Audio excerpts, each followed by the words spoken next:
Get ready for another episode of Live Speak. With Justin the Geek. Justin the Geek. Justin the Geek. Justin the Geek.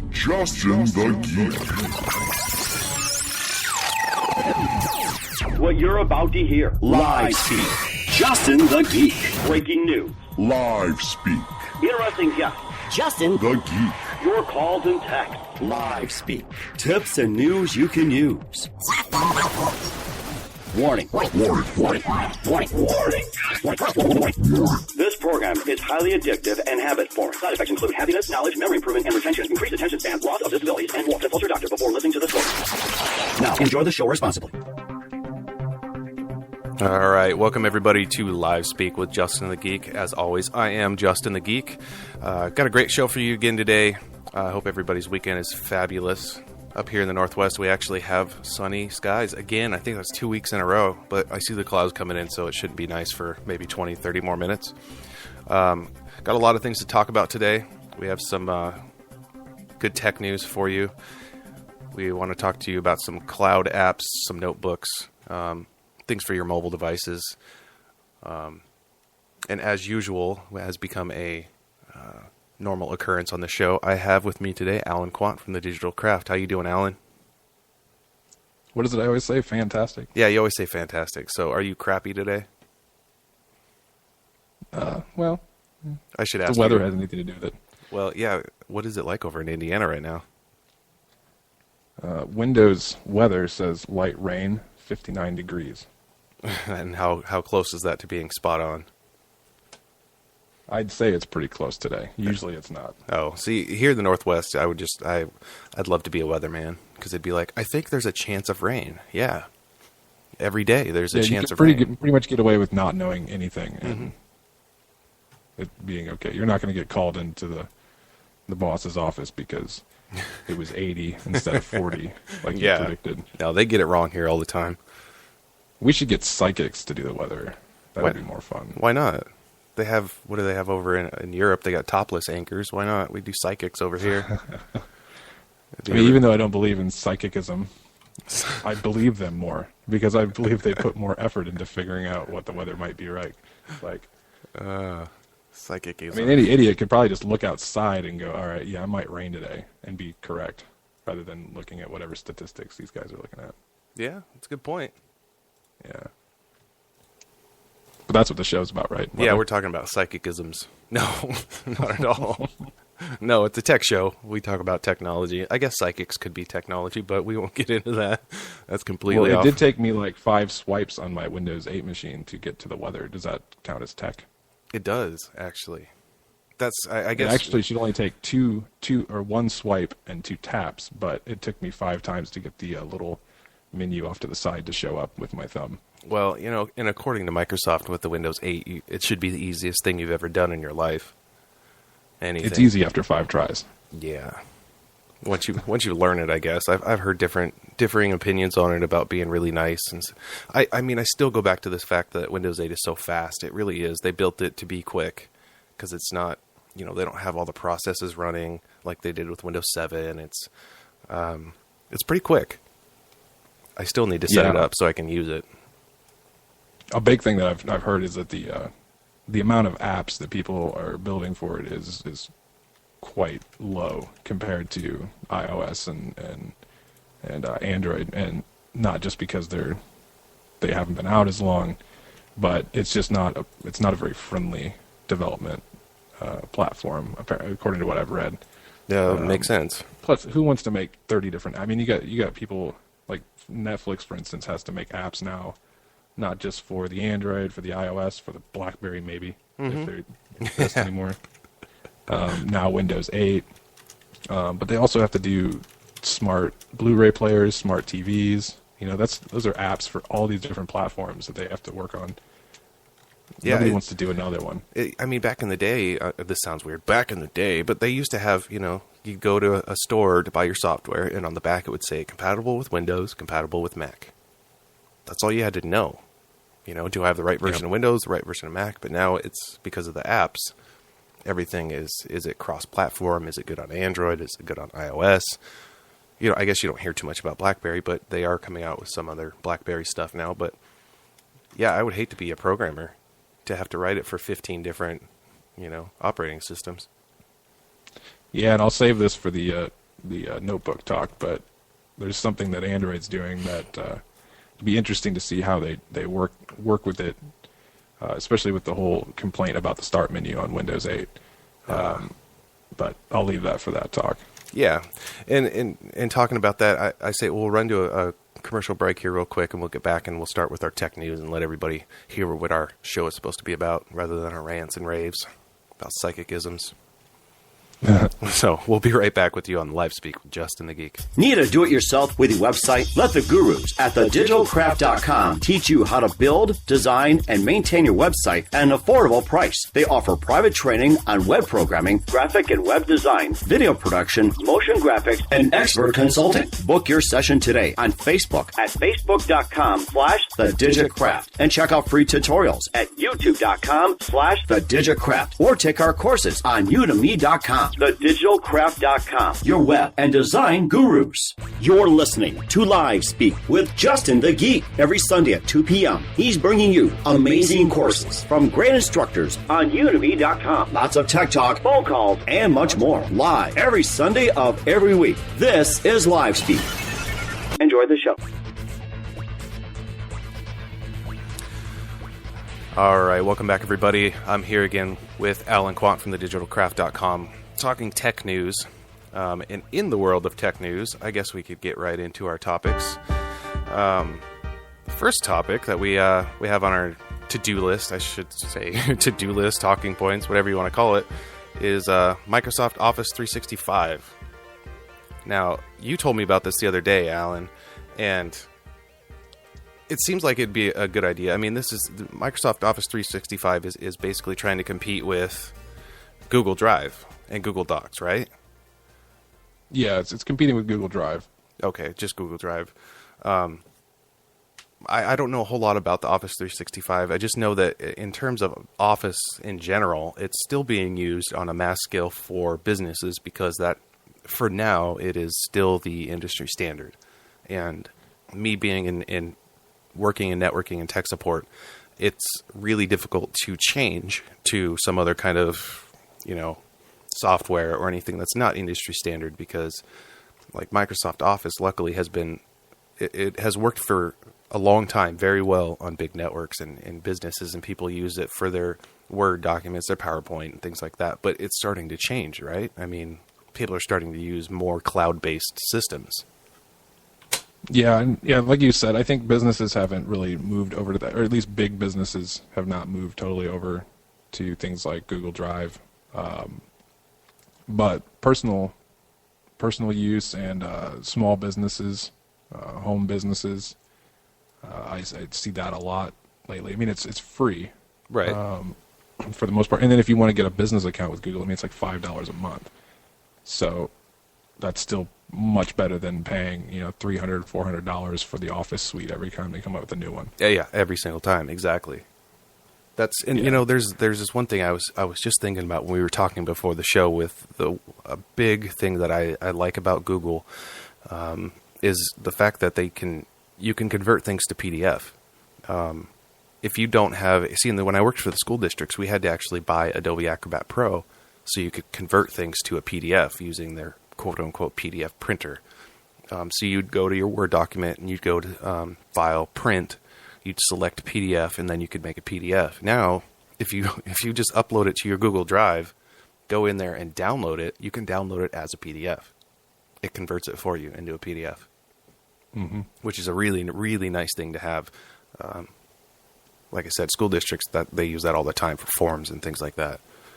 And that was one of the things I was reading about the Office 365, is that even though it's like Google Drive and it's going to be cloud-based, you can only download your files, whatever you store there. It will only download in the proprietary Microsoft Office versions. You can only download it in Word.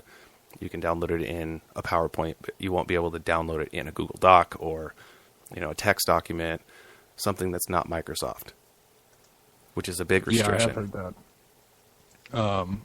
Yeah, and that's going to be a bummer for them. Hopefully they work around that one. Yeah, I'm sure they will. As like Microsoft always is, they're behind. then they're trying to catch up. Yeah, like we talked about this a few days ago. Like, if Microsoft would have come out with 365 like a year and a half ago, I would have hopped on it in a heartbeat. Right. It's only like $100 for a personal account and $150 a year for a business account. And though that's a little steeper than Google's products, there's a lot more to offer with Office. But one of the main things that I always found challenging and irritating was synchronization between other people in the business. There was no good way to sync calendars, not an easy way. No. Syncing contacts was annoying.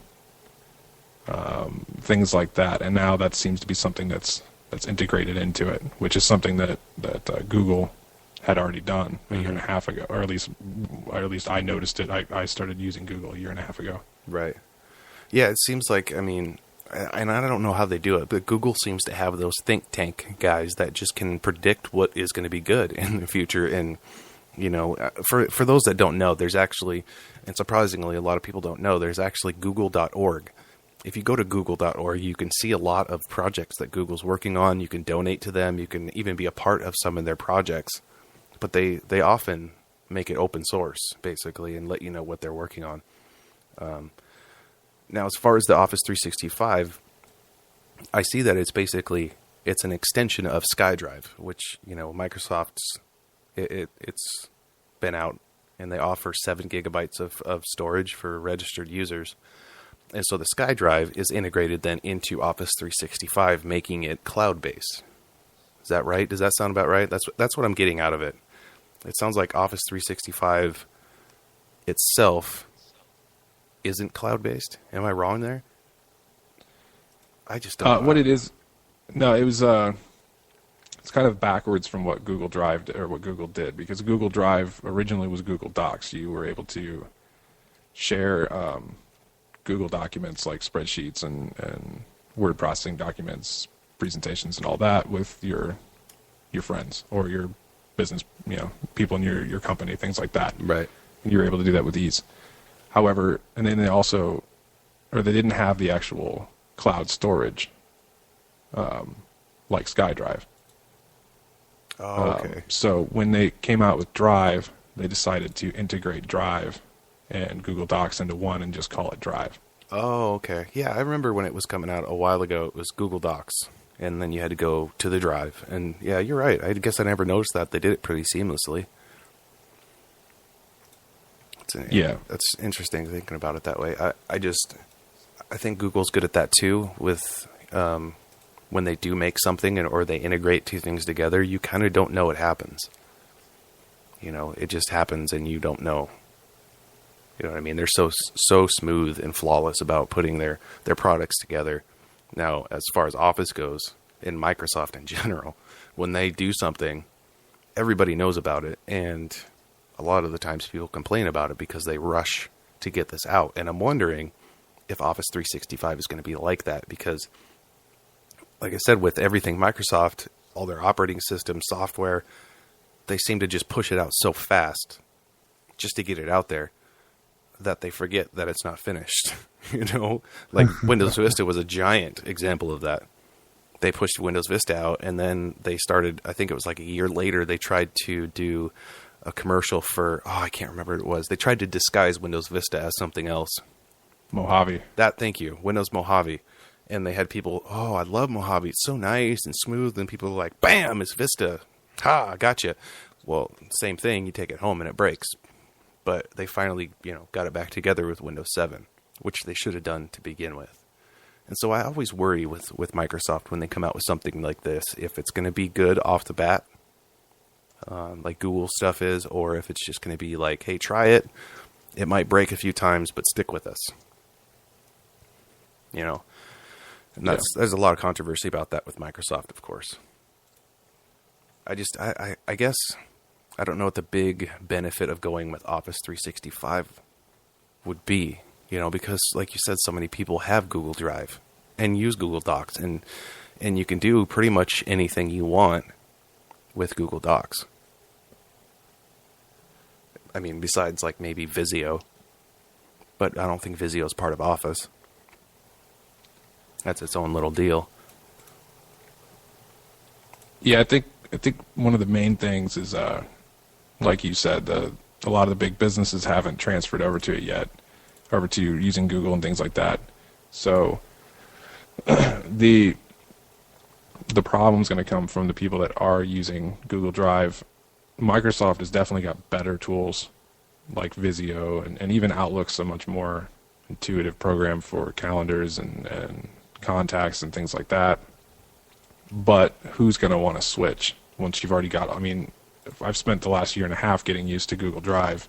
Yeah. And how that all works and that flow. And not only me, but say you as well. You know, we share all of our work and documents through there. And it's a hassle, it's a pain. And, you know, it's maybe just with me and you, it wouldn't be that big of a change. But you got people with 3 people, 5 people, 10 people, 20 people and more in their company that are already using something. Why switch? I mean, same reason why people are still using Windows XP in a lot of businesses, you know, why switch? Yeah. Now, on the same hand, I can see how they could possibly get into the school, you know, K through 12 schools or small businesses or things like that, because Microsoft has that way of making a standard, let's call it, where somehow somebody hears that Office 365 is the standard. So a smaller school district adopts that, starts using 365, and then somebody else hears that Office 365 is being used, and it kind of spreads out that way. It's never going to be, with Microsoft, one of those things where people are like, well, Google has this, Microsoft has this, let's just do what Microsoft came out with. I don't think they're ever going to just grab all customers. They just can't. No. We see that with the mobile phone market, you know. Oh, yeah. Yeah, that's a good point, too, with the Windows Mobile. So, agreed. Let's run to a commercial break real quick here, and we can come back and talk a little bit more about this. We'll be right back with you on Live Speak with Justin the Geek. Stop.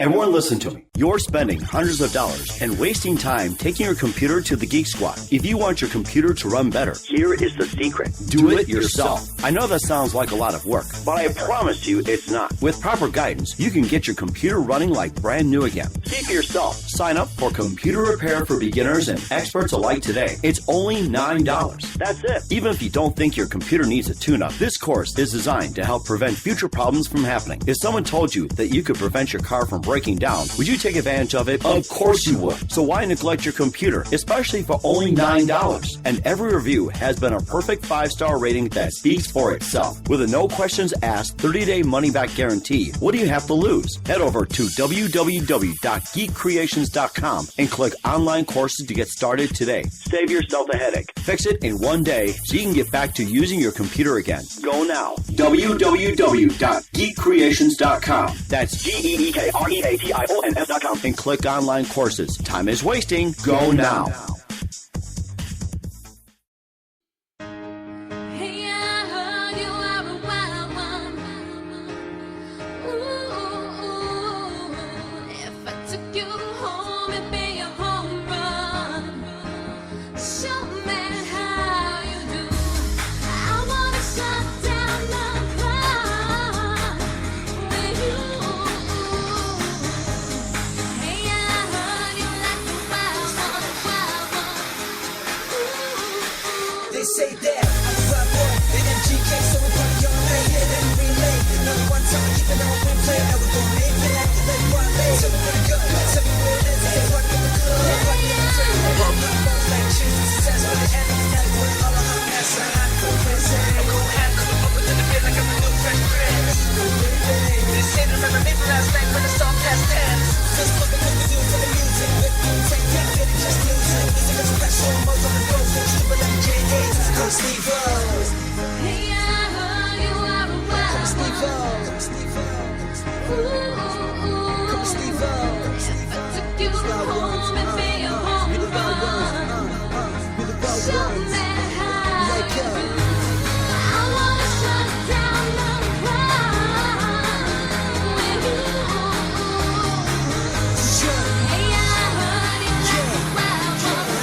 But I always shut cause I'm always getting messed up. I'm a winning walk, chicken to the sun's up. Hit the fingers up like we don't give a fuck. People party like all day, keep it rockin' all night. Show to the venue like hold up, DJ turn it up cause this my night. Like a rubber, shots keep on coming like homie we don't stop.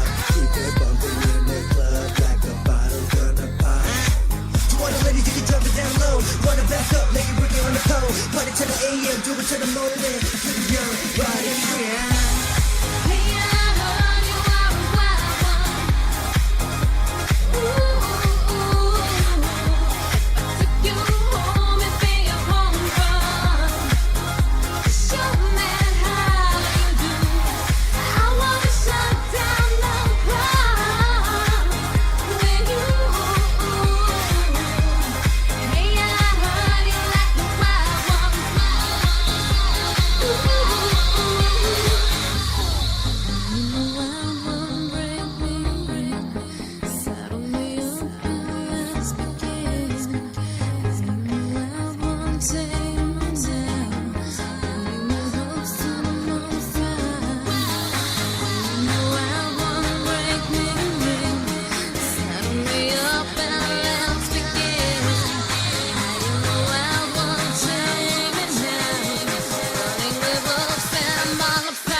Check-in, center stage on the mic, and we putting it on disc.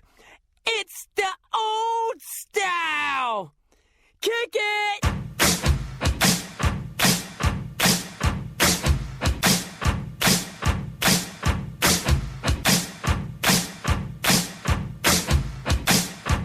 Now I'm walking in this club with gold chains like Mr. T. Kick open doors and grab the first girl I see. I smack on the booty pooch, I got all the right moves. I teach you how to work it, but you mess up my groove. $200 bottle of bubbly is what I got. No, I don't smoke that fire, but I sure smell a lot. Roll through in my Hummer on some 40-inch rims. Remote control on my watch so you can watch them spin. Tip up your cup, you better do what I say. Pimpin' going round here every single day.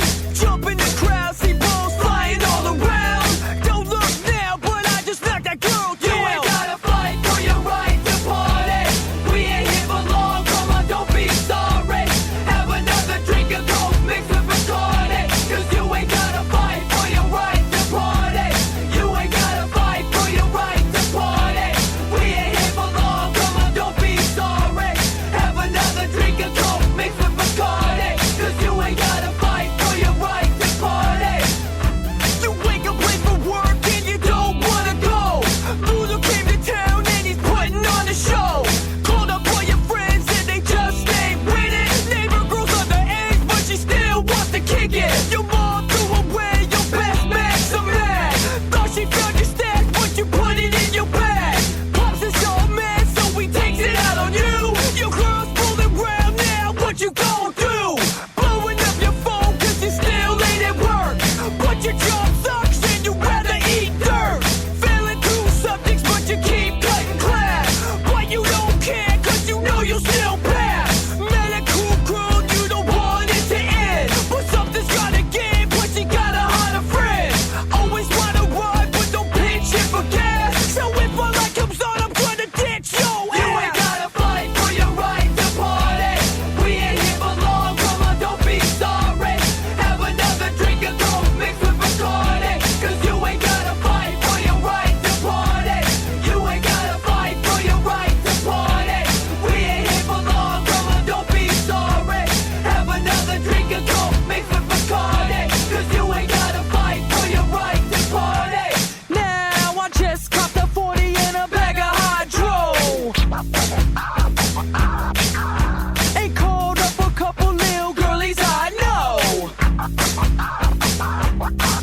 Cause ain't nothing else to do but get high and get brains. When you're living in a state where it always rains. Well, the cop try to catch me with a .08. Cause I'm young with some money and a real hot day. And he can't help but hate on a hockey so fly. Cause the sticker in my window says party till I die. And I'm not dead yet, but I'm right, said Fred. Way too sexy for brunettes, screw blondes and redheads. Cause my homies told me they're the ones who make the most noise. My homies is a bunch of horny ass crap boys. You ain't gotta fight for your right to party. We ain't here for long, come on, don't be sorry. Have another drink of Coke mixed with Bacardi. Cause you ain't gotta fight for your right to party. You ain't gotta fight for your right to party. We ain't here for long, come on, don't be sorry. Have another drink of Coke mixed with Bacardi. Cause you ain't gotta fight for your right to party.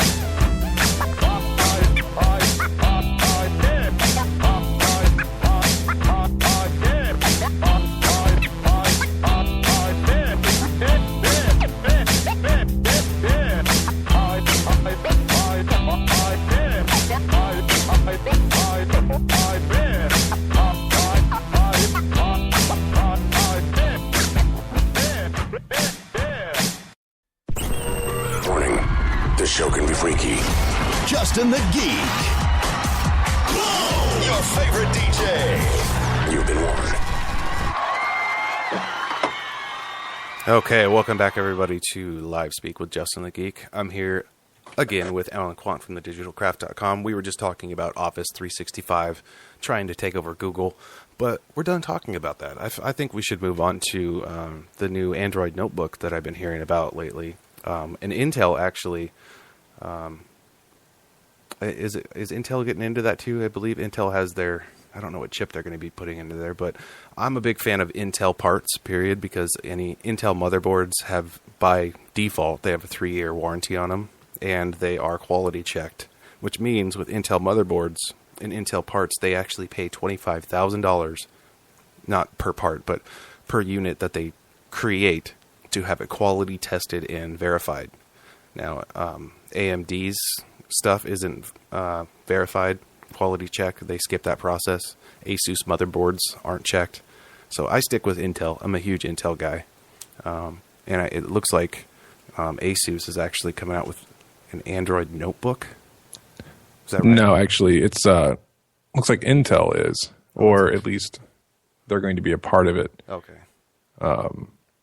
They're comparing it to the Asus Transformer, which you can simply just dock your Android tablet into a little notebook or netbook-sized keyboard and touchpad. That's starting to be a pretty big trend, it looks like, with having the quote-unquote tablet that you can just dock to a keyboard and mouse. Yeah, and what some people may or may not know is that this you can kind of do this already.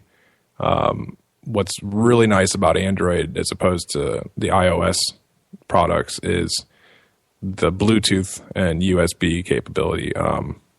Whereas you have to buy adapters just to and somehow hack sometimes ways to use the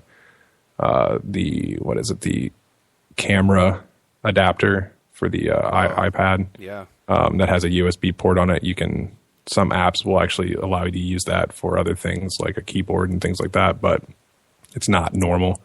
With Android tablets, a lot of them have USB ports in them, just regular standard size USB 2 ports. Yeah, that's been a selling point for me from day one for Android tablets is the USB ports, and then the very first tablet I ever saw that was Android had a mini HDMI, a USB port, and an SD card slot. Yeah. And that's expandable. So, like you said with iOS, you can't expand the amount of space. You get a 32 gigabyte iPad, you're stuck. That's all you get, 32 gigs. But if you get a 32 gigabyte Android tablet with an SD adapter, you can put a 32 gig SD card in there if you want. With extra storage. And then you add the capability of the mouse and keyboard, which Android's allowed for a long time. I mean, there's no mouse capability on an Apple product. Well, Apple mobile product. The only thing I've actually tried a mouse with an iPad, a Bluetooth mouse, and it worked very intermittently. I mean, it rarely worked. But You actually got a cursor? Yeah. Yeah, see, I've never been able It to was pull in it one off. app, though. It was in one single app. It wasn't for the whole iPad. Right. Okay. Yeah. And that's kind of how that camera connection kit works, where there's some apps that take advantage of that USB port that's added when you plug that in. But still, it's not natively into the operating system. Like my Android tablet sitting next to me, it's like 10-inch Android tablet, and I can very easily. I have a wireless keyboard that has a touchpad on it, and it cost me maybe $30 at Walmart. And it's just got the little dongle, the little tiny, we call those nano dongles, or just, I guess they're not necessarily, it's such a terrible word. I don't know, but you use nano dongles. I'm sorry. It's the dingle dongle. Yeah, my 12-year-old just came out. I'm sorry. Nano What are you doing with a 12-year-old there? I Anyway. myself, that's creepy. But yeah, no, I mean, you have all kinds of different adapters and stuff. Well, yeah, I mean, I can plug my Bluetooth, or I can plug it in, but I can turn my Bluetooth mouse on and have a cursor that works just like any standard PC or laptop. Works great. And then I can have the keyboard plugged in as well. And not even plugged in. I can just put the dongle in there, and so that's wireless too. And all of a sudden, I'm using it just like I would a PC or a Mac. And the only thing that I found a little irritating, and this is something that Microsoft maybe should have taken a little look at, is that the tablet is definitely set up to be more comfortable with the touch interface, because just like the Windows Start screen, you have the apps screen that you have to kind of scroll through. So you have to use your mouse to kind of click and drag through. And it's very similar to, although you can't even click and drag through on Windows Start screen, which is really ridiculous. You have to actually scroll it. But not only that, but like you said, the HDMI port, unlike at least the first generation of the iPad, you can't mirror the screen. Right. However, on an Android device, you can. So if I want to, I can take one of these plethora of monitors I have in front of me and plug it into the HDMI port. Then I've got a nice 24-inch display, Right. my keyboard and my mouse, and I'm using the Android like a PC. Yeah, and that's great for presentations. It's great for when you just want to work. I mean, the Androids are getting more to the point where I'm not going to say they'll necessarily at this point ever replace a laptop, but for production-wise, there's a lot of things happening with Android. If when I first got an Android tablet, when I worked for the school district, we tested them out, and the thing that irritated me the most is that when I had to do a good amount of things on it, I needed my keyboard and mouse. I needed to just sit down, keyboard, mouse, type some stuff out, and be done. But I can't. I still can't type on a tablet. So it's still really nice for production value to be able to plug in, kind of like a dock, into a keyboard and mouse, do what I need to, unsnap it, and go back to using it as a tablet. That's huge to me. And reading about these that Intel might be putting in either their new upcoming Haswell processor, or it's possibly the Atom chip. My guess is they'll go with the Intel Atom processors. That's what they use in a lot of the Ultrabooks, and it makes it cheaper. So they're saying it could retail for as little as $300, maybe $400, and some of the new Ultrabooks will probably drop down in price between $499 and $599. So if anything, it's, all this stuff that's going on with the tablets and netbooks and laptops and everything, that's creating so much competition that us as consumers really get to benefit. Oh yeah, totally. We get so many more options now than when we were in school, you and I. I mean, we had the Macintosh, black screen, green letters, and it was good for about basically holding paper on the desk. It was crap. And now you have so many choices, it's hard to make up your mind. Yeah, that's very true. Now, one thing that I'm wondering is, with the complaints about the Windows interface, or the new Windows interface, because you kind of have to learn, it's not, they haven't completely destroyed Windows. The essentials are still there, the desktop and your normal applications, but they're trying to push that start screen, that touch enabled everything in there. And that's new to people and annoying. And I still haven't gotten used to it. Even though I use that plugin to get my start menu in there, it's still annoying. Yeah. But now I also mentioned, when I'm using my keyboard and mouse on my Android, I still have that same annoyance. However, I'm completely comfortable with the Android interface because I've been using it.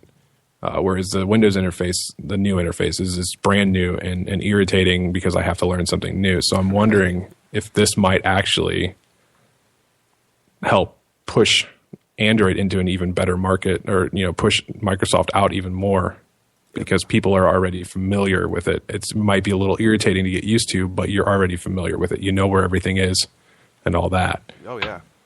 I absolutely agree with that. I mean, it was just like when I went from, I was always a Windows user, and everything stayed the same up till XP, and then Vista came out, and they reorganized everything. They compacted a lot of control panel icons into one spot. And they basically condensed everything, so you had to go 10 extra steps to get to things, and that was so irritating to me when it came out in a lot of places. And that's why even to this day people are still using Windows XP in their businesses, because they don't want to, like at the school district, it was especially hard when we took people from XP to 7.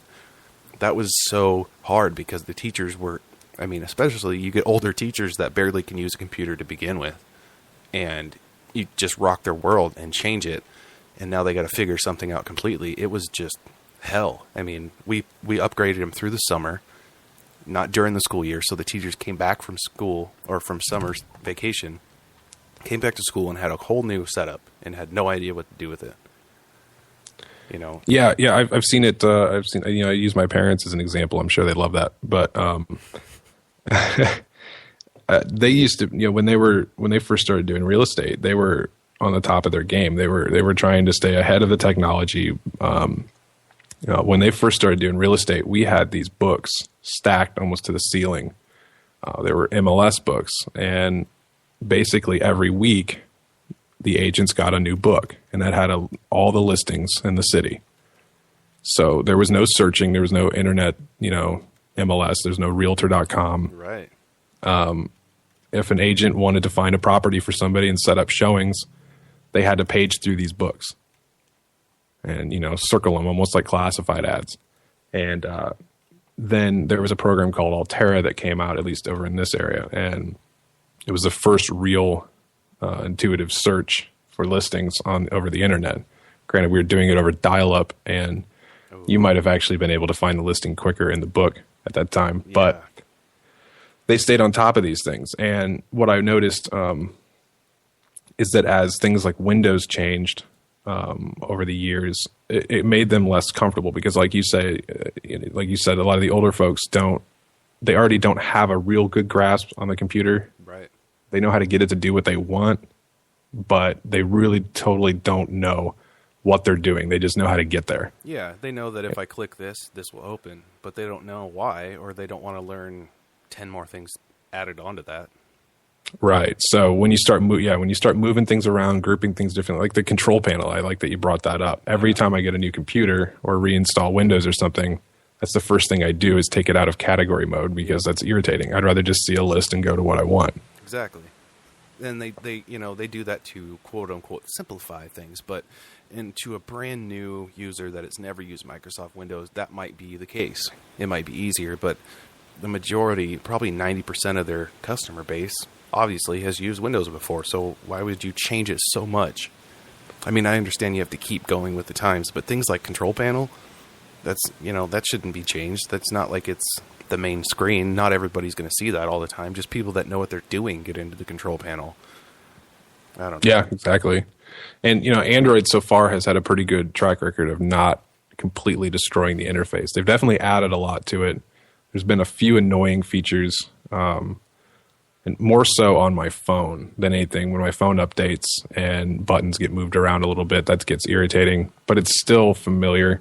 Yeah. It's more irritating because it's not something where I can tap without even looking. Like, I know that the app button is in the middle, so I don't even have to think about it. I just tap it to open my apps. But when they move that over to the right, I start hitting my phone button instead, or so things like that. But it's not a complete overhaul that's that's going to deter you from it. And then the tablets don't update as quickly, and usually you're kind of stuck with whatever version of Android you had when you bought it. Now that's kind of a downside to the Android, but Yeah, that's one of the things I was going to bring up about that is the updates, because I mean the iOS, you can update your OS basically. In some cases it's good, but I updated it on my iPod Touch. It's a 4th generation iPod Touch, and I updated to the 6.0, and now it's really slow.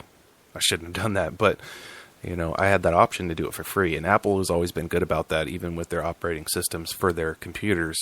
You know, it's very, very easy to upgrade operating systems from like Leopard to whatever Lion or. yeah, I've got it. I can upgrade mine right now, and I think it's like $20. I think that's great. Yeah, that's amazing, and you know, it's tested, and that's in Android. Google kind of does that with their stuff too. Is when they had like, what was that, ice cream Android sandwich, yeah, and you know, they have all these different types, but they test them out first, then they release them for people to upgrade on certain devices, and then you know, there's a process. It's not like Microsoft trying to rush and get things together and just throw it out on the shelves for $500.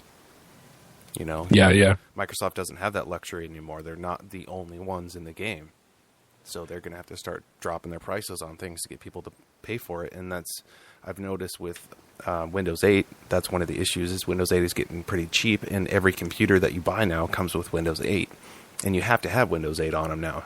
And to get Windows 7, you have to pay extra to downgrade. So, like what I did, and I'll tell you my story real quick. I bought a laptop recently, just yesterday actually, from Newegg.com, and I went through and looked, and you know, to get a cheap laptop, I got one that had Windows 8. It was a Lenovo Windows 8 laptop with an i7 processor, 8 gigs of RAM, and a 500 gigabyte hard drive. Now, for that, it was $699, which is a fantastic deal.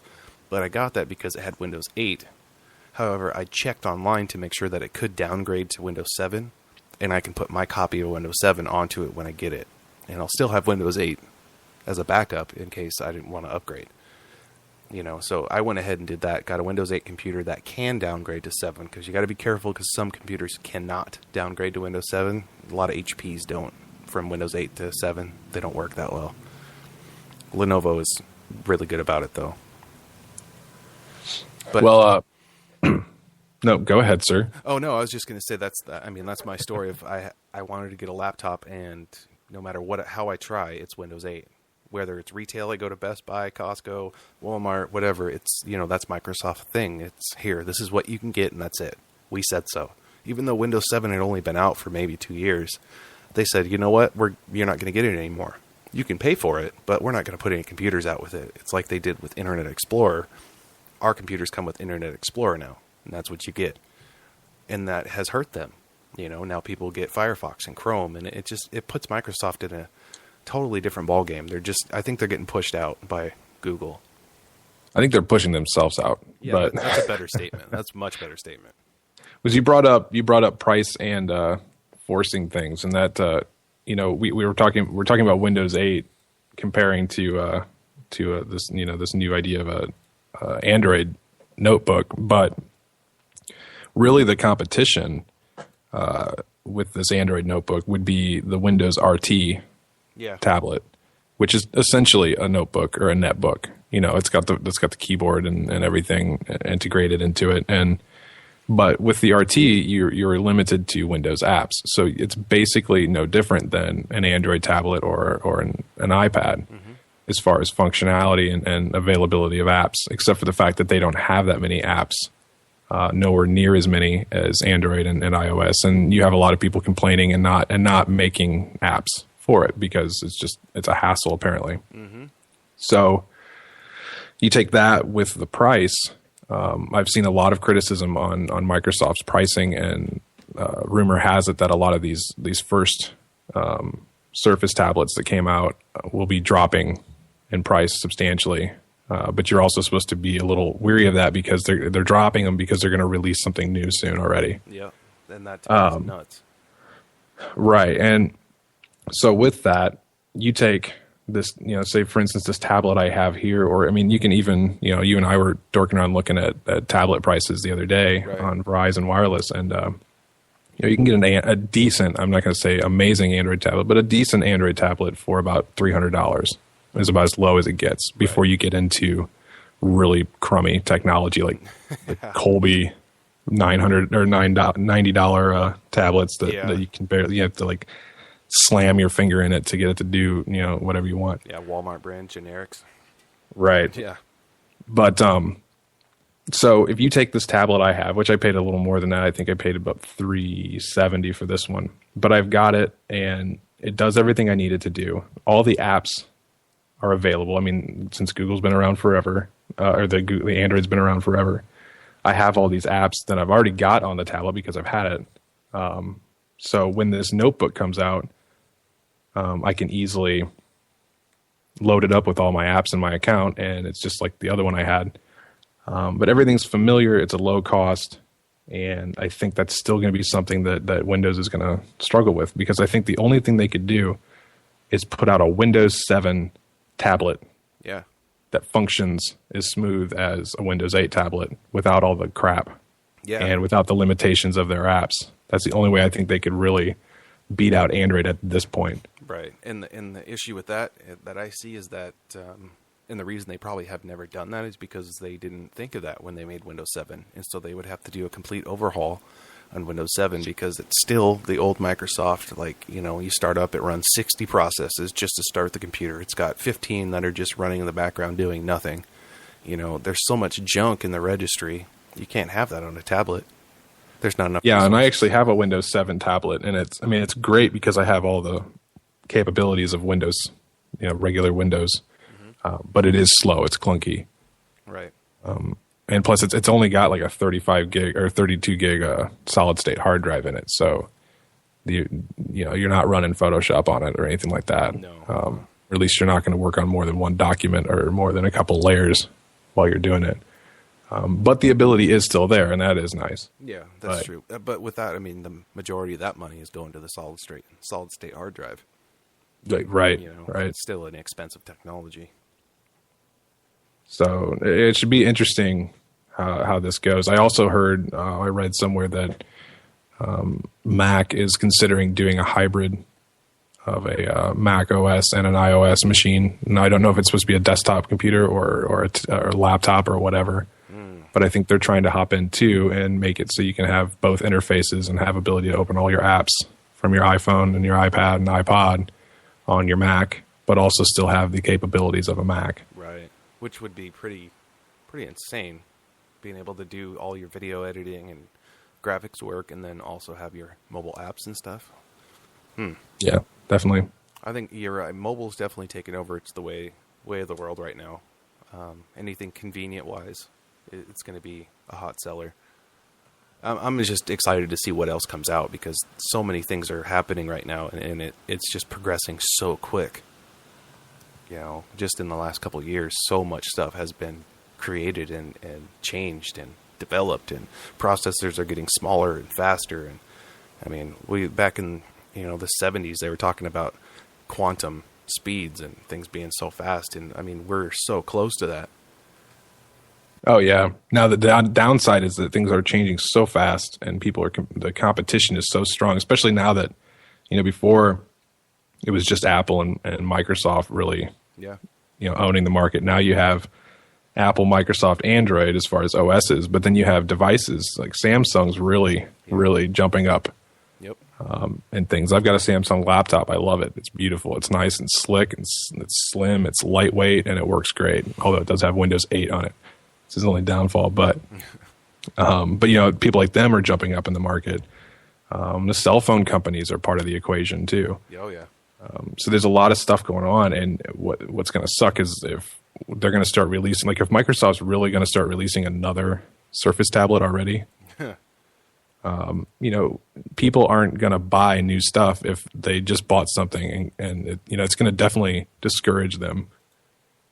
If they know that they're going to buy something, but then the company's just going to put something out better. Oh yeah, it's going to kill within the year. Absolutely, and that seems to be what they've done, and that's their pattern in the last 3 to 5 years. It's like XP was around forever, and then it was like, oh, here's Vista. We don't like that. Here's 7, and then you get used to 7. Oh, here's 8.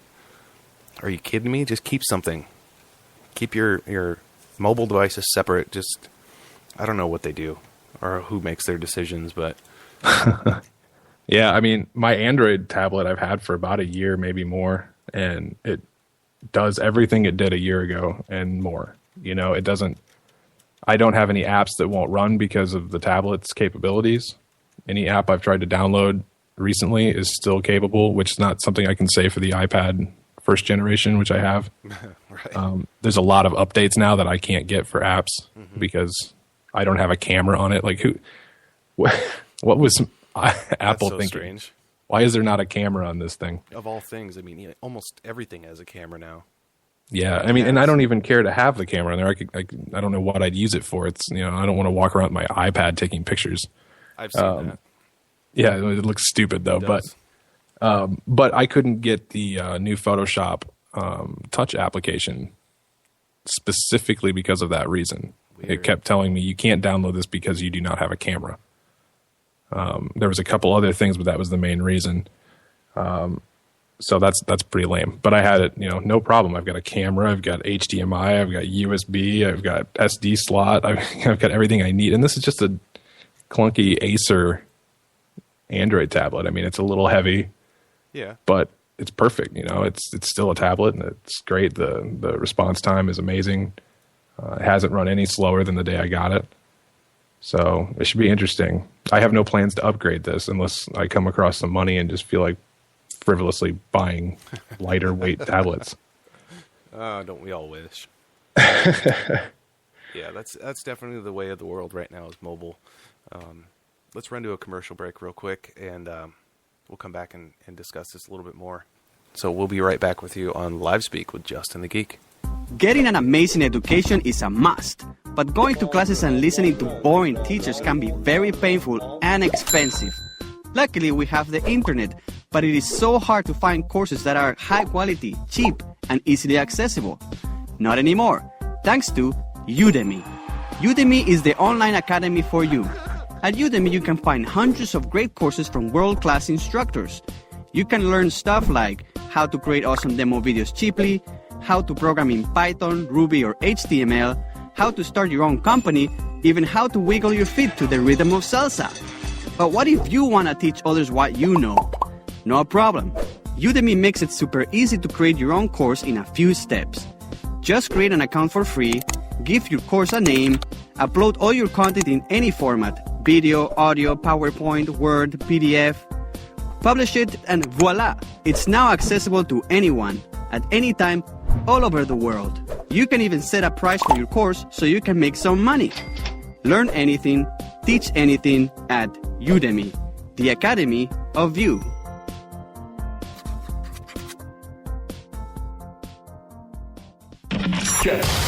This is the one you've been waiting for. Justin the Geek. Check this out. Fire. Assume the position. Mixing it up. And welcome back, everybody, to Live Speak with Justin the Geek. Again, I'm here with Alan Quant from thedigitalcraft.com. We were just talking about the Android notebooks. I guess I'll call them notebooks. But I do want to side note real quick for the people that don't know. I got a comment here to explain the difference real quick between a notebook and a netbook. A netbook is simply made for the internet. That's all it is. It doesn't have a CD-ROM, doesn't have a DVD drive, has maybe one USB port, but it's mainly for the internet. That's all it is. You can run a few programs on it, but it's mainly for internet, email, maybe a Word document, and that's it. So they're very limited. Do not expect to get a netbook. Sorry, don't get a netbook expecting to do Photoshop and all kinds of stuff on it and play games. Yeah, that's what it's for. I just wanted to clear that up because when I worked in retail, I had a lot of people coming back with their netbooks that somebody had sold them, saying it doesn't do anything and I can't play games, and it's like, that's what it's there. That's what some tablets are. They're there for the internet, and that's it. So, yeah, John has a good comment too about John. where the hey John, where do you think desktop computers, you know, will be in the future? Where he says he's going to be lost without his, and I would agree. I'm in the same boat. Yeah. I don't think they're going away anytime soon because people that work in these industries like John and I do, there isn't any other solution out there. I can't efficiently build websites on my Android. Granted, I do have some nice HTML editors on there, or text editors and things like that. They're pretty intuitive. They've got FTP built into them and everything. But the workflow is pretty limited. I don't have access to my images and things like, all the stuff that I have on my computer, and I can't just pop open Photoshop really quick and edit something, then start working on the page again. Right. I'm hoping that the future of desktop just means smaller machines. If my PC looked like a Mac Mini, that would be great. Oh yeah. Those things run so quiet and take up absolutely no space. Sometimes I forget it's even sitting here. Yeah, I mean, I think also part of what the desktops are going to become, and I'm going to relate this to smart TVs, is I think that's going to be part of it too, where it's more than just for work. You're going to have basically a smart TV that's very, very powerful, that you can do your HTML editing, your graphic design, all that stuff, but it's also going to be your TV. That's my guess for the future, is that it's going to be very interactive, but yet still have all that power. It's definitely going to be an all-in-one touchscreen, possibly with 3D. Yeah, I can see that. At least for I think it's going to continue to be a consumer and professional thing. There's going to be professional models and consumer models, and consumer model will, I think, similar to what you just said, I'm pretty sure the day is going to come very soon where you're just going to buy a monitor that has, it's going to be more like an all-in-one computer, but it's going to be basically a monitor that you plug into the internet, and you have a mouse and a keyboard. But the majority of what you do will be over the internet or quote cloud-based. Yeah. Yeah, I agree with that. I see our listener John also said he tried to upgrade his computer and was advised to build one himself. And that's not a very good salesman. That's a terrible salesman. Absolutely. I advise a lot of people that it's cheaper to build your own. However, if you're a standard consumer, I will never tell you to go build your own because you don't know what you're getting. I would never tell somebody, hey, instead of buying this, especially if I'm a salesman, go build your own. And here's how you do it. They won't have a clue. They don't understand it.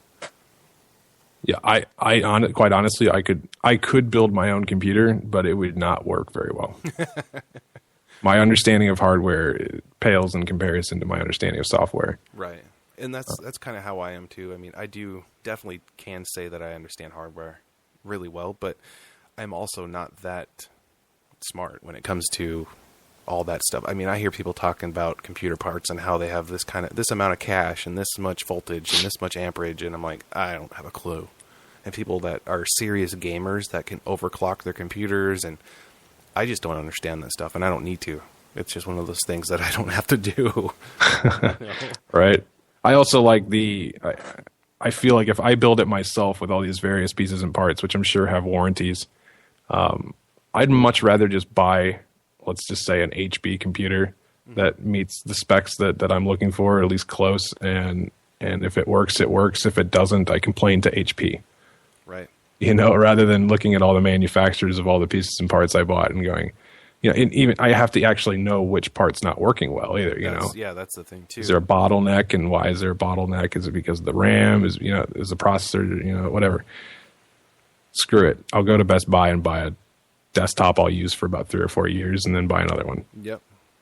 Yeah, I definitely agree with that. And when I worked at Best Buy, I would advise a lot of people to buy like an HP or something for that very reason, because like you said, you don't know what breaks, what's broken, what is slow, what do I send in, which manufacturer do I call, unless you really know how to troubleshoot all that stuff. You just go with a pre-made manufactured computer, and then you can upgrade it with parts. My advice too, and I know we're not talking about building computers, but I want everybody to think about this. When you're buying a computer, you got to think about, can it be upgraded later on? If you can't afford to buy a $1,500 computer right now, buy one that you can afford that has the ability to be a $1,500 computer. So that way you can buy more RAM, you can buy a solid state hard drive, you can upgrade the processor, whatever, and put a video card in it. But that's what I did with this laptop I just bought. There's not a lot I can do to it because it's an i7 processor and there's nothing above that yet. But as far as RAM, I can take it from 8 gigabytes to 16 gigabytes. And that's pretty much all the upgrading I need to do with that thing. But just keep that in mind. That's always a good option. Make sure it's upgradable. Yeah, I kind of look at my computers, and I'm sure a lot of people in my industry would disagree with this, but I look at them kind of like how I deal with cars. I've never really cared about my car, which would be obvious if you could see it. But and I always pay cash, and I've rarely ever spent even over $1,000 on a car. Now, granted, I look like a turd driving around in my little turd mobile, but I can't polish it too much. No. But it lasts a year, it lasts 2 years, sometimes 3 years, and then I go out and I spend another $900 on another whatever. I have to deal with it. Sometimes there's issues or whatever, but whatever. I go and buy a new one. I get a nice brand new spanking used car. Mm-hmm. Yeah, But brand new I do the used. same with the computers, and I don't know. Maybe I tolerate it. I mean, I've been able to do video editing. That's probably the most intensive part of what I do, but video editing, graphic design, web design, all that on this one machine that I've had now for 6 years. Now, granted, it's getting old and it's time to replace it, but I paid probably $700 for this 6 years ago. And, I can probably get one that's comparable for $300 now. Right. So for another $500 or $600, I can get one that could last me another, half a decade. Mm-hmm. And that doesn't bother me. But you have to be willing to deal with some of the, things might go slow when you're trying to edit HD video and things like that. But or when you try to plug 7 monitors into one machine like I do. Right. Yeah. More is not always better. And that's one of the things that I always try and tell people too, is when they're getting upset, because especially nowadays our culture is so instant. We want instant gratification. Everything needs to happen now or 10 seconds ago. But when you have a computer, things have to happen in sequence. This has to work first, then this, then that. And you have to understand that sometimes it's going to be slow. You can have the fastest computer on the internet or in the world, but if you're overloading it, it's going to be slow. A lot of people tell me my internet's slow, so they want a new computer. It's like, well, that might be the internet, not your computer. So, you also, like you said, you've had that computer for 6 years now. It's probably because you have the patience to deal with some things when they're slow. And I also take care of it much better than I do my cars. And the main thing I do to take care of my computer is, one, my children and wife are not allowed to touch it. Right. And they never have. Mm-hmm. Maybe my wife once, and that was the last time. Yeah, but, and that sounds mean. I know that sounds weird. I'm messing around. But seriously, I don't allow anybody to touch my computer. I do not do anything that that I might think is risky. Let's assume that I look at torrents, because I won't confirm that. Right. But if I'm looking for torrents or things like that, I have this beautiful Windows 8 touchscreen computer that I never use, and that is where I do the dirty work on. So if that thing goes down, I'll just do a quick restore and start it over again. But I don't let anything negative, or at least I try as hard as I can. I don't watch TV from sites that I probably shouldn't be on, right. Things like that, or any other unsavory practices. I do not do that on my main computer, and I have reaped the rewards from that. That is why I'm able to have the least amount of problems with this machine. Right. And that's smart. And I mean, these are good tips too, because if you have the luxury of having a second computer, like if you upgrade your computer to a new one and you just keep your old one, make it your junk computer, do just like you said, do all your random surfing on there.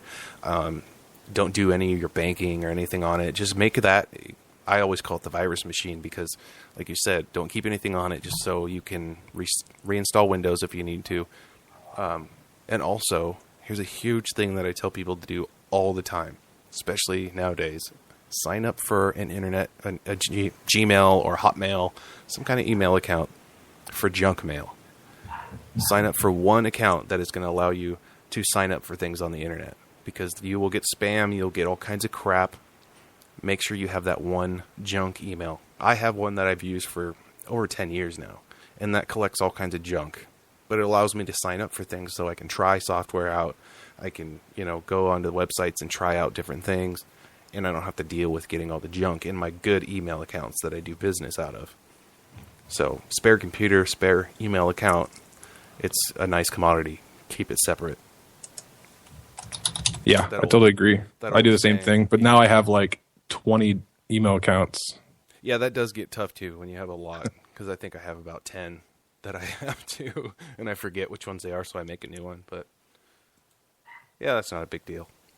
Let's go to another quick commercial break here. We'll be right back with you on Live Speak with Justin the Geek.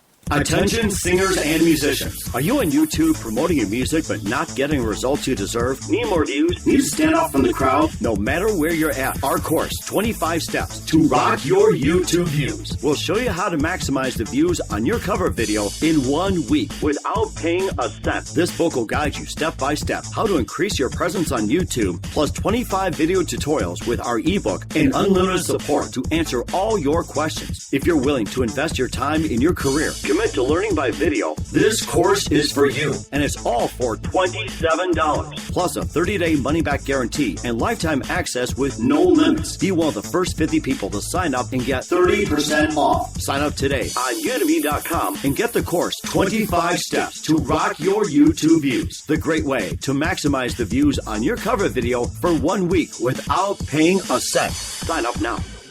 Okay, stand by. It's Justin, the Geek. Are you ready to rock? Ladies, make some noise.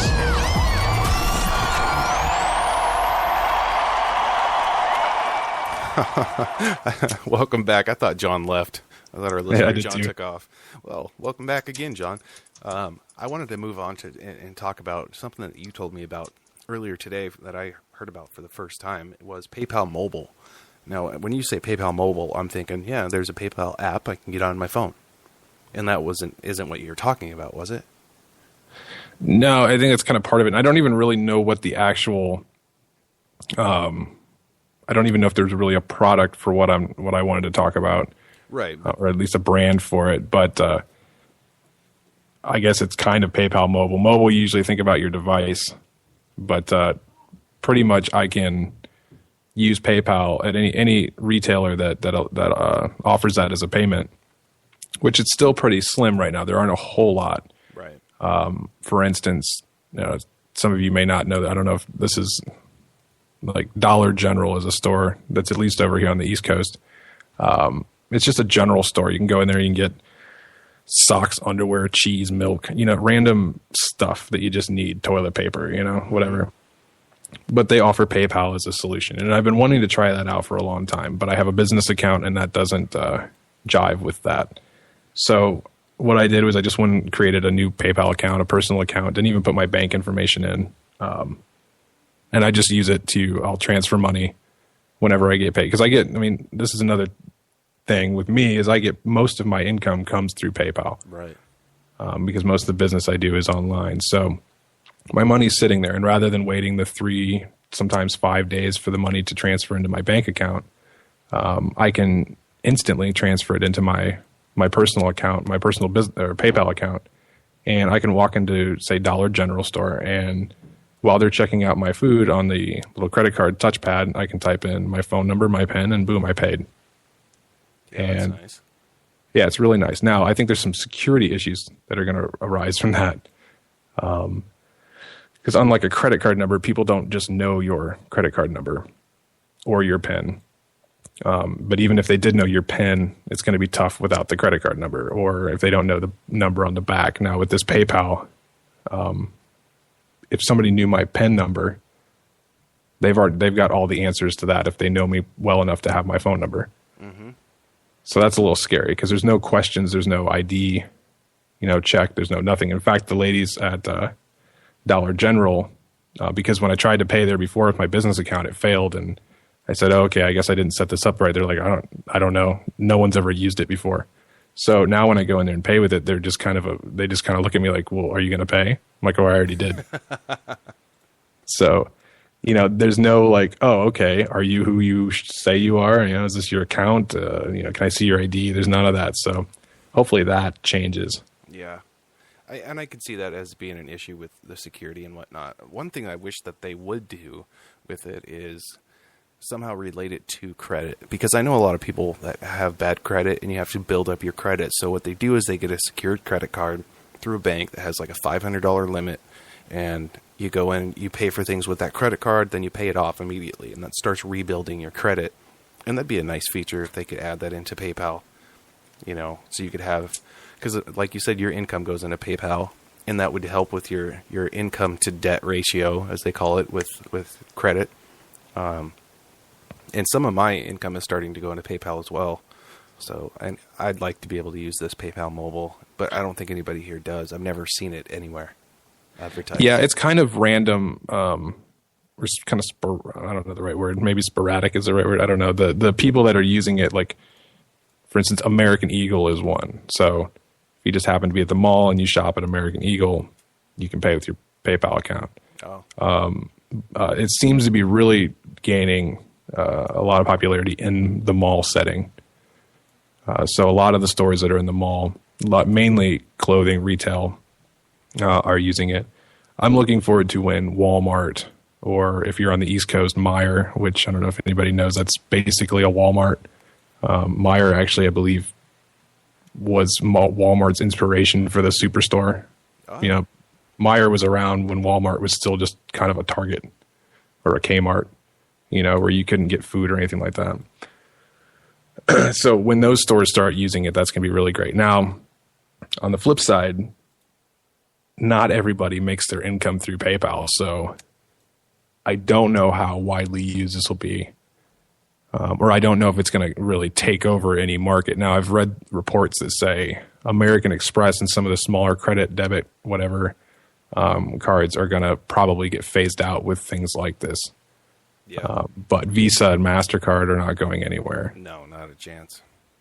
American Express, I can understand if that goes away, because there's tons of fees with that. As a retailer, when I worked for the computer store in Montana, it was like any transaction done with American Express, you had to pay another 3% for the transaction, and then another like 3%. So if there was a small sale of like $7, we'd almost lose money. Yeah, and I don't. So far, I don't see any fees, if not really, really small fees with the PayPal. That's good. With just a basic personal account. Now, there is a limit. You can only spend $2,000 a month. But there wasn't a fee for me to send money to my own account. I mean, it sounds stupid, but I mean, technically they're separate accounts. It'd be like me sending money to you. Right. But there was no fee for that. From what I can tell, there was no fee for me purchasing anything. So, I mean, that's almost better than the bank at this point. That's almost better than those prepaid cards too. Oh, the prepaid cards are horrible. I mean, you're paying $1 or sometimes $2 for every transaction. If you want to get money out of if you want to go to an ATM machine and pull money out, they charge you $2 to $3 plus the fee that the bank who owns the machine charges. So you're looking more at like $5 every time you want to withdraw money. And you could pay, I think it's monthly, you could pay a membership fee. It's like $10 a month or something, and then you could have a certain amount of ATM withdrawals, and you're still getting fees left and right. Yeah, and even with the monthly, you're still going to get charged by the bank who owns the ATM machine. Right. Because the odds are you're not going to find a prepaid debit machine owned by that specific company that has the card. Yeah, highly doubt it. But now you can also buy, I forget what they're called, NetSpend maybe. It might be another. I might be thinking of something else. But you can buy a card from places like General or Dollar General, and you can buy them pretty much anywhere where you can buy gift cards and things like that. You can buy a PayPal card where you can refill it at the cash register. When you're checking out, you can say, I want to put $50 in my PayPal account, and they swipe your card. See, and that's pretty good too, because then you can load it with money and make your online purchases with that account. I've always told people that too. If you do a lot of online purchasing, to have a separate account for your online purchases, because if you ever get hacked or the credit card, whatever gets stolen, if you have an account that can only go, you can only put $200 in it or whatever you want to pay for, they can't get any more money from you. If they steal it, there won't be anything left in the account. You know, and if you have to Right. cancel it, then you're not running around without your debit card or whatever. So I could see No. that. That'd be a pretty nice thing to have. Yeah, definitely. I like the ease of being able to just type in some information. There's no card or anything like that. Oh, okay. So it's kind of like a rewards card from a grocery store or something. You just sign up and then you can just use your phone number or something. Yeah. I mean, I lose those cards. There's so many. I mean, at least here in Indiana, I'm sure it's the same everywhere else. There's so many shopping, grocery stores. There's, I don't think Walmart has a card, but we have Kroger and a couple other stores here. That's kind of East Coast based, but they have their rewards thing, and I lose it every time they're like, "Oh, would you like to get a new one?" And then I get a new one, and then I lose it. And then they started allowing you to just put in your phone number, and that's great. Especially since, at least here, there's a lot of, like, Kroger, for instance, has now incorporated gas stations in their parking lot, and your rewards trickle over to gas. Yeah. So just like that, you can go to the pump, type in your phone number, and you get that 20, 30 cents off a gallon that you earned that month. Just by typing in some numbers, no card, no nothing, nothing to hang on to. The less you have to hang on to. I mean, I like the fact that, just with debit cards in general, I don't carry cash anymore. Right. And bums bothering me, I just say I don't carry cash, and then they go, oh, and then they walk away, rather than, oh, I don't have any money. Then they're like, yeah, but don't you have like 50 cents? Yeah, right. It just ends the conversation there. Mm-hmm. Now, if we can get rid of the cards, somebody may not, you might get robbed, with your card and force the PIN number out of you. And yeah, but if you're not carrying anything, you could cancel it. Right. But then now, if we can get to this point where we're just typing in numbers, Mm-hmm. No one's going to know what you got. Yeah, there's nothing to steal from me. And I was thinking about that sort of the other day when I was at a store and somebody was paying with like a $50 bill. It was just a gas station and they didn't have change for it. And I'm thinking, I wonder if the robberies have gone down in certain areas because there's not a lot of cash on hand in stores anymore. No, and it's so much more risky because you have, in order to, this is assuming that I know what robbers think, and right. But before it was, you take what somebody has on them. Now there's a lot more risk because they might have some debit cards. I was reading bums in John's post there, slurred my word. But you got debit cards, and now you actually have to either steal the card, get the PIN number from them, and hope that they actually told you the truth. Right. And I'm laughing at John. Sorry. But so you almost have to actually take the person with you. Now you're kidnapping somebody. Yeah. So I think there's a lot of deterrent there. Yeah, and for a while there too, they were coming up with different ways of paying for things where you could, you would have your like 3 different kinds of credit cards in one card, and people were talking about the swipes that you just swipe your little card, not even the card, it's just like a little button, you just swipe it over the magnet thing, mm-hmm. and you pay. I can't remember what that's called, but it seems like people were going a direction that way. But like you're saying, it would be better if you don't have to carry anything, almost as if your thumbprint would be how you paid for things. Like if it was just somehow you just put your thumb down and you pay, or you put your thumb down and you register when you go to somewhere because it has all your information or whatever. I know they were working on something close to that with the card where it would have all your personal information, like your social security number, your name and phone number and all that. So it was all automated whenever you went to sign up for stuff, but that seems a little dangerous to me. Yeah, I know Starbucks has something that I've never tried, and it kind of boggles my mind on how it works, but something where you can just pay with your phone without even taking your phone out of your pocket. Like once you're in the store, I don't know, something like that. Maybe I'm off on that, but I've heard of that. I just have never experienced it. But yeah, like John's saying, you're going to get these bums coming up with their smartphone, telling you to pull out your smartphone. Yeah. They're going to say, hey, Bump. This is my email address. Send me money. Yep. Because that's how bump talk. Send me money. Yeah, that's how all of them talk to me. You got the bump app? Do you have the bump app? You want to bump me some cash? Yeah, you're gonna touch your phone together and pair it up and get their cash. Oh man, I want to go to a quick break here, and then I want to talk a little bit more about this when we come right back. We'll be back with Alan Quant in just a second.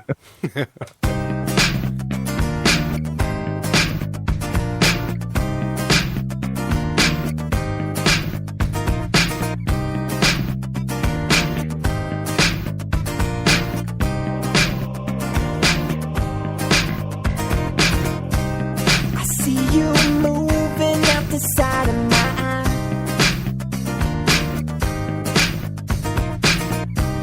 I know when you're laughing and I know when you cry. You couldn't escape me even if you tried.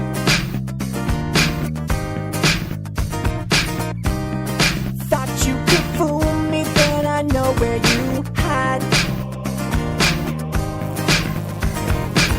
Been looking over my shoulder, echoes of footsteps in the hall. It's like my dreams are chasing me. It's like my dreams are chasing me. Every time I look in the mirror, I see a face I don't recognize. It's like my dreams are chasing me.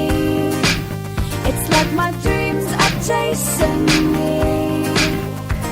Could you tell me when you figure it out and tell me how far you really think you go without before you let me in? I see you wanna take a chance and on your own 2 feet you're trying to take a stand, but who you going against? I see you picking up the pace with the closer I get. The look upon your face says you want me to quit. So I guess I'll stay in the way all day till one of us wins. Been looking over my shoulder, echoes of footsteps in the hall. It's like my dreams are chasing me. It's like my dreams are chasing me. Every time I look in the mirror, I see a face I don't recognize. It's like my dreams are chasing me. It's like my dreams are chasing me. I won't give up until you give in to me.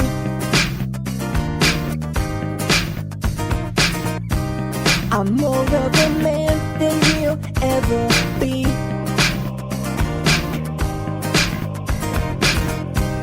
I give you more than you could ever know. Spin the globe, I'll take you anywhere you wanna go. Been looking over my shoulder, echoes of footsteps in the hall. It's like my dreams are chasing me. It's like my dreams are chasing me. Every time I look in the mirror, I see a face I don't recognize. It's like my dreams are chasing me. It's like my dreams are chasing me. Been looking over my shoulder, echoes of footsteps in the hall. It's like my dreams are chasing me.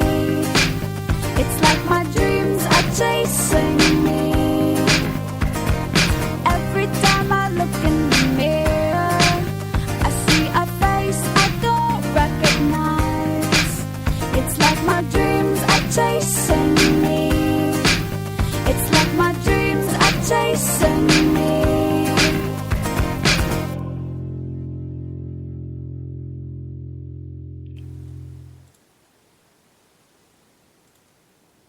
Coming up on Live Speak with Justin the Geek, a special one-on-one interview with founder and CEO of Spreaker.com, the home of Spreaker Radio, Francesco Baschieri. Find out more about the CEO that made Spreaker.com a leader in broadcasting technology and his story and inspiration behind the company. Plus your phone calls, texts, emails, and more. Don't miss this special interview with Spreaker.com founder and CEO Francesco Baschieri on Live Speak with Justin the Geek.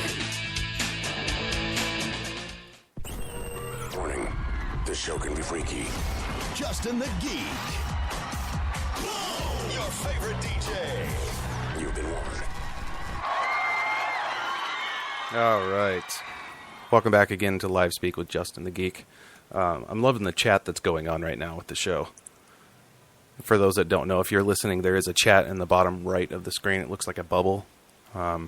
Probably a number next to it with all the chats going on. It's a pretty interesting little chat with the PayPal mobile and the Bum Bump app. The Bum Bump, that's probably my favorite. Yeah, I mean, we were talking about the PayPal mobile and different ways of paying and whatnot, and I do think that if it becomes more mainstream, then the PayPal will be more significant, because a lot of people use PayPal for online purchases, Amazon, things like that.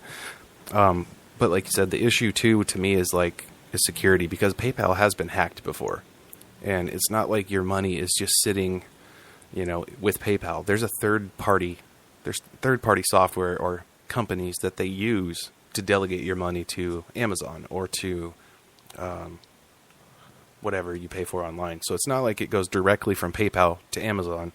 It's like you contact PayPal, you say you're paying Amazon, and then this third party or company pays Amazon. And my parents actually had their information hacked. Their card was linked to PayPal, but it wasn't hacked through PayPal. It was hacked through that third party company who was actually paying Amazon. So it is a security issue with that sort of stuff, but I think it would be very convenient if they did come up with that and make it even more convenient, really. Yeah, I mean, among everything that I like the most is that I can just get a PayPal account. I don't have to have good credit. I don't have to sit down with a banker and have them sell me a bunch of crap or try to get me to sign up for this or that program. Right now, there's no fees. I mean, banks are getting really ridiculous with their fees, at least here in America. I'm not sure how it is elsewhere, but I mean, the things that they're charging you for now are things that they never would have charged you for before. Oh, yeah. I heard a rumor that Chase was considering upping their fee to $10 for if you use their ATM machines and you're not a Chase member. Holy things like that. It's just ridiculous. $10? And a lot of credit unions are now limiting the amount of purchases you can make with debit without being charged. I believe my credit union says I can make like 3 purchases a month before I start getting charged by using debit, but yet I can run it as credit and not get charged, which kind of doesn't make a whole lot of sense to me. The only thing I've noticed with credit is that you're less likely to see the charge immediately. Yeah. In your bank statement, which for someone like me who doesn't balance a checkbook. Yeah, me too. I never have had a checkbook. I think I had one when I was 18. I wrote one thing down in it and I said, screw this. That's how it always starts with me. I always write the first 2 things down, and then I end up putting it in a drawer and forgetting about it. Yeah, like you said, I mean, with the credit like that, I am terrible about balancing my checkbook too, and usually they take $1 out for verification that there's money in there. And so I don't see that charge. I just see a balance, and then I go and spend money, and then it's gone. But yeah, exactly. And with the fees and things like that, they are getting to be really outrageous. I mean, I can only do this is federal law too, that you can only do 6 online transfers on your bank account. So I transferred back and forth between my checking and savings throughout the month, as I always do. I put some money in savings. I need to pull some back out, blah, blah. Well, when I was going to try and buy my laptop the other day, I wanted to transfer money from savings to checking to use my debit card online, and it wouldn't let me. I had reached the 6 transfers. So they were going to charge me a fee if I did it again. Now, mind you, this is my account. I'm just pushing the money from one to the other. It's not like I'm withdrawing money or sending it to somebody else. It was between my own accounts. and they were going to charge me to do that. That's why I hate banks. I cannot stand them. If I could, I would hide all my money in my mattress. But that's why I'm actually happy that my money from my courses on Udemy are going to PayPal and not my bank account, because I know it's just sitting there, and it's in PayPal. I don't ever see it. It's just there when I need it. It's like a little savings of its own. And like you said, I didn't have to sign up. I mean, I didn't have to give them my credit. I didn't have to give them any kind of weird application. I didn't have to get denied. I just put my information in and bam, I have an account. Right. And I mean, you do have the option to apply for a PayPal debit card, which you do get, all the functionality that you would get out of a bank. However, they're pretty strict on that. And there's a good chance if you have any issues with your credit, you won't get one. So this is a nice alternative. Yeah, absolutely. Now you're limited because a debit card you could use anywhere, but you are limited to the stores that have it. But from what I've read, in 2012 they started this whole thing. Like I started noticing the Dollar General store have the little PayPal button on their credit card machine, but I wasn't sure how to use it since I had a business account and I didn't feel like making another account, but. From what I've read, 2013, they have a lot more people signing up, and it's going to be very, very widespread. So it should be interesting to see how many more people adopt this. Yeah. Oh, absolutely.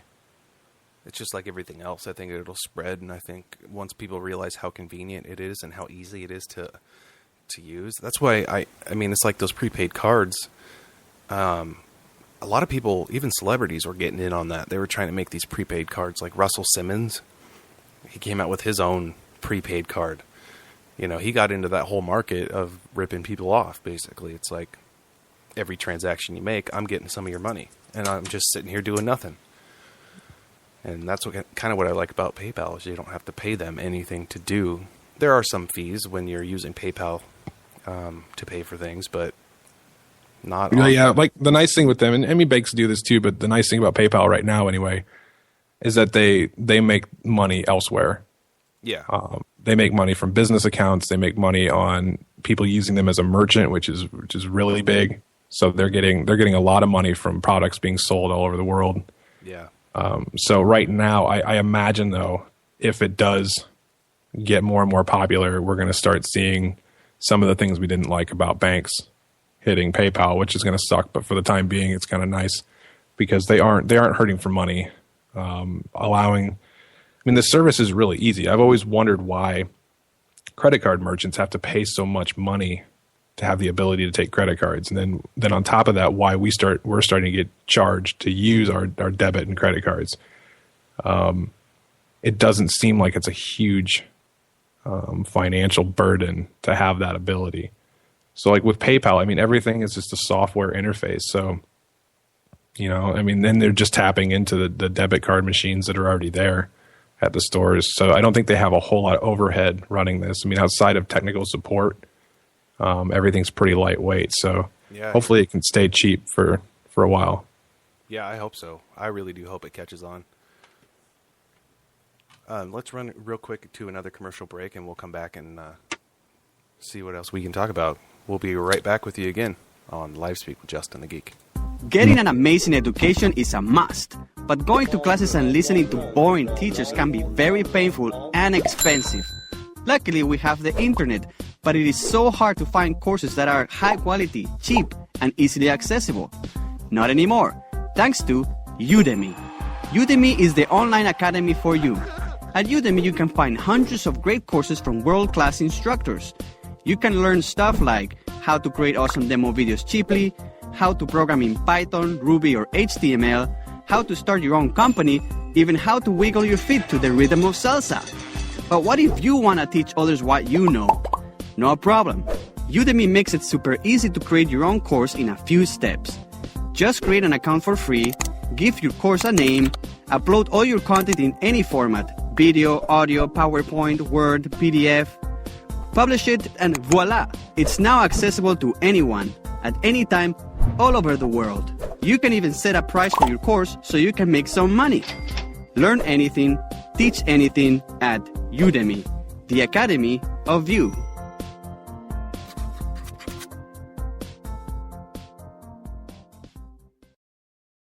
You're listening to Live Speak with Justin the Geek every Sunday at 2 p.m. He's bringing you amazing courses from great instructors on Udemy.com. Lots of tech talk, phone calls, and much more. Live every Sunday of every week. This is Live Speak.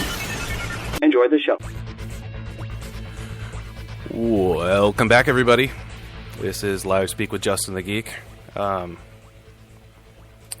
was just reading the chat there. I'm going to give a shout out to Matt from Matt's Rants, the Matt Free Speech Advocate. I think you're right, Alan. I think we need to get John on the show one of these days. We do. Yeah, I think John would be really good to talk to. That's up to John, though. It'd be good banter with John, I think. I think so, too. I did play earlier, you'd mentioned it, too, that I played a promo for the show that we have coming up with the CEO and co-founder of Spreaker.com, Francesco Baschieri. He's actually going to be on the show. We're still working out the details for that. The exact date, tentatively, we're thinking May 19th, but he's in between Europe and USA, going back and forth right now because he's from Italy, moved to San Francisco just to continue Spreaker. He didn't start it in San Francisco, but so he's going back and forth between Europe and the USA right now. And there are some things that he wants to discuss and some different things with Spreaker. And so he'll be on the show, which is going to be really fantastic talking to him. And I think that with any real Italian, their voice, I think we should probably have a bunch of lady listeners that day. I already told Francesco I'm going to embarrass him on the show, and he's fine with that. he seems like a pretty down-to-earth guy. I'm actually going to be talking to him just kind of off-air a couple times before the show. He's going to contact me on Skype, and we're going to just kind of talk back and forth, just so I can get a feel for his personality and whatnot. He seems really, really down-to-earth. I mean, for a CEO of a company to respond to my email within 30 minutes, that's pretty impressive. Yeah, I like that kind of. We had really good contact with Spreaker between us requesting to do the tutorials for them from now on, which we're still working on. But and then this, that's really cool. Yeah, and I think without releasing any information that I shouldn't, I mean, he's going to talk about some pretty cool stuff, right? Yeah, I think so. I mean, I haven't really gotten full details about it, and there's going to be a big press release about it too. Tonya. Was her name Maffio? I don't know how to say her last name. She's the community manager for Spreaker, and she requested a little summary of what our show is going to be about so she could do a press release and push out the announcement for the show. So she'll be announcing what we'll be talking about. I mean, I can't really tell the audience now what we'd be talking about, but it's going to be very, very good. And like you said, being able to talk with a CEO, and we've had such good contact with Spreaker. They're amazing with their community and subscribers and users. It's just, I haven't gotten that with any company. I mean, Udemy is pretty good about it, but Spreaker is very involved. But that may just be me too. So I lost you, Justin. Yeah, I was going to say, I think I lost Alan. He just disappeared. And then he just came back in. But that's fine. I didn't want to talk to you anyway. Good. But yeah, that'll be probably May 19th, or I gave him 3 dates. I gave him the 12th, the 19th, or the 26th. Those are 3 Sundays in a row. But it depends on what he picks. So we'll get that prepared and let everybody know exactly what day that's going to be. We're also, Alan and I are in discussions now about possibly doing a daily show with Live Speak instead of just doing once a week. We are growing, and the audience is growing, and the needs are growing. So we're in discussions about doing a daily show, and I think it'll be really great. We have plenty of stuff to talk about, and that also depends if Alan still wants to talk to me every single day. But sounds to me like I'm losing Alan again. The internet connection's going up and down here. So it's actually a really good point to thank you all for being on the show, listening to us. Alan, I want to thank you for being on the show again, as always. And stay tuned for the show next week. I have Justin Mitchell from Udemy.com. He's the instructor that was able to get 1,400 subscribers into his course in 24 hours. Just 24 hours, he got 1,400 people to subscribe, which is insane. So he's going to be on the show and give me some key advice on how he did that and give us some tips and tricks on how to get your things promoted on the internet properly and get, his 1,400 users like he did. So that'll be a really great show next week. But until then, thanks for listening, and thanks again, Alan, for being on the show, and we'll see you next week. You've been listening to Live Speak with Justin the Geek. Every Sunday at 2 p.m., Justin brings you amazing courses on udemy.com and amazing guests and great conversation. Miss an episode? No problem. Go to www.geekcreations.com and click on the episode to listen. And join us next week for another episode of Live Speak with Justin the Geek.